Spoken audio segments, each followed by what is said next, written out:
trader, welcome back to Didimax Forex Insight, tempat di mana kita akan mengupas tuntas berbagai berita-berita dan peluang serta strategi yang bisa kita ambil di minggu ini. Dan bersama saya kali ini sudah ada Miss Dina. Halo Miss. Halo. Halo. Gimana kabarnya Miss? Alhamdulillah. Alhamdulillah baik. Oke, kita langsung aja ke question number 1.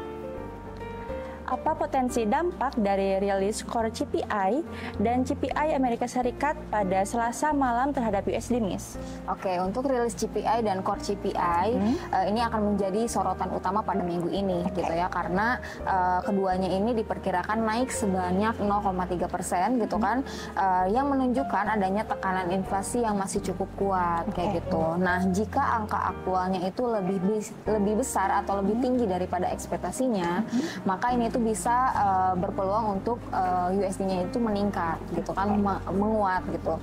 Nah, bisa menguat secara signifikan karena pasar menilai bahwa The Fed ini belum mampu untuk memangkas suku bunga dalam waktu yang dekat ini gitu kan ya. Tapi sebaliknya, jika misalkan ekspektasi pasarnya itu lebih rendah daripada ekspektasi gitu kan, aktualnya nanti lebih rendah daripada ekspektasi, maka USD-nya itu bisa melemah gitu karena ekspektasi pemangkasan suku bunga itu akan meningkat juga. Nah, pergerakan USD akan sangat volatil gitu kan ya pasca dirilis data ini, jadi hati-hati.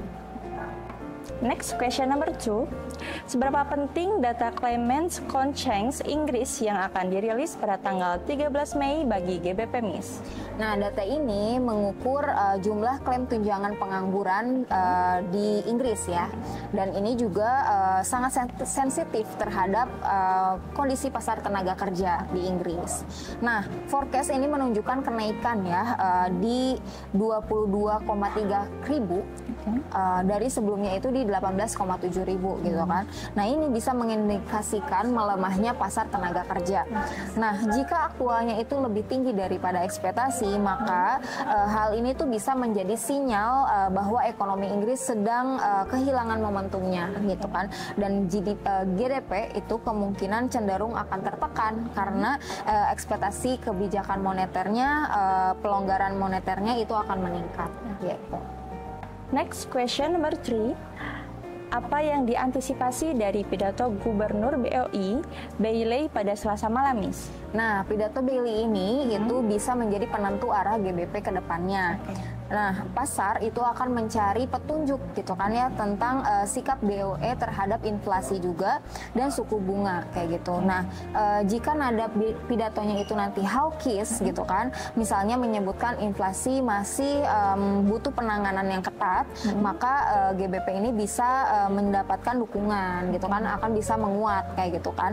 Namun jika beliau nanti atau Bailey ini menunjukkan atau menyeratkan kekhawatirannya terhadap pelemahan ekonomi atau misalkan pasar tenaga kerja, pasar juga bisa mengantisipasi pelonggaran kebijakan dan itu akan menjadi sentimen negatif bagi GBP gitu kan. GBP ini bisa melemah kalau misalnya seperti itu.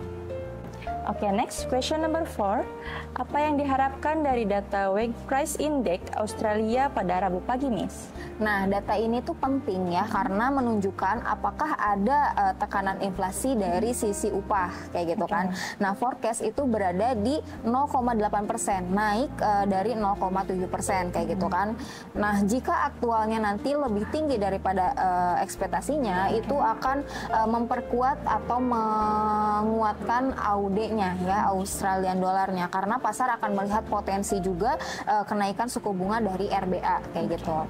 Nah, tapi jika sebaliknya gitu kan lebih rendah daripada ekspektasinya, maka AUD ini bisa tertekan atau melemah kayak gitu kan, karena mengindikasikan lemahnya daya beli dan juga tekanan inflasi yang mulai mereda kayak gitu.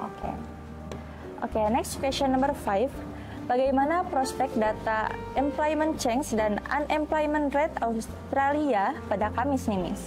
Oke, pasar tenaga kerja di Australia ini cukup menjadi perhatian kayak gitu kan ya, karena dengan prediksi employment change dari turun gitu kan ya dari 20,9K dari 32,2K gitu kan ya, turunnya signifikan kayak gitu kan. Sementara tingkat penganggurannya itu diperkirakan tetap di 4,1% kayak gitu.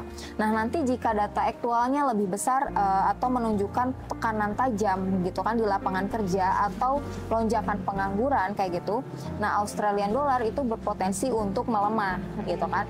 Melemah karena menandakan perlambatan ekonomi dan juga sebaliknya gitu kan, jika datanya itu mengalahkan ekspektasi gitu kan atau berbanding terbalik dengan ekspektasinya, nah maka AUD Australian dollar kayak gitu ya, itu bisa menguat ya karena memperkuat outlook ekonomi domestiknya kayak gitu.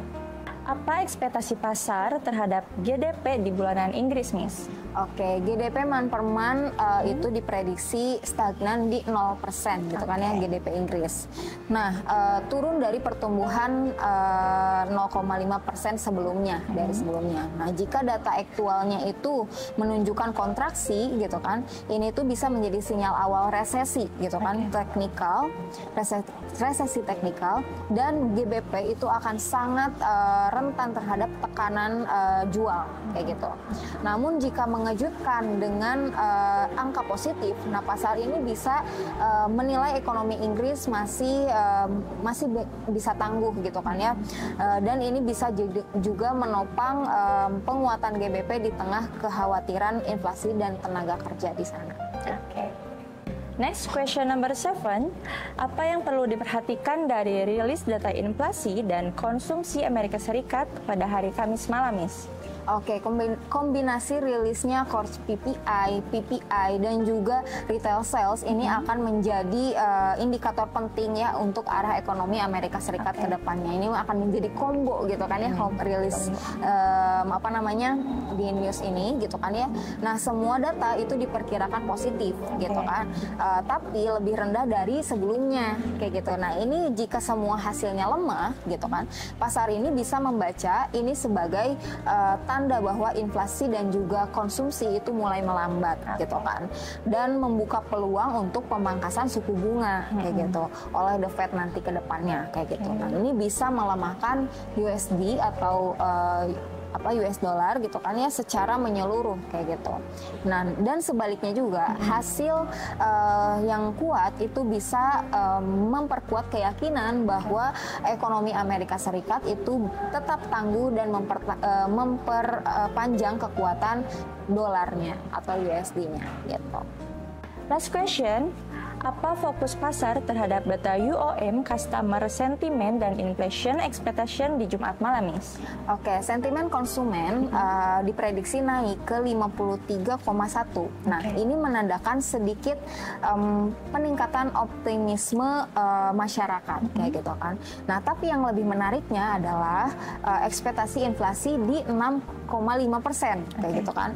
Nah, angkanya ini masih sangat tinggi kayak gitu. Nah, jika ekspektasi inflasinya itu tetap tinggi atau bahkan naik, maka ini akan menjadi alarm gitu kan bagi The Fed untuk tetap berhati-hati gitu kan terhadap pelonggaran kebijakannya kayak gitu.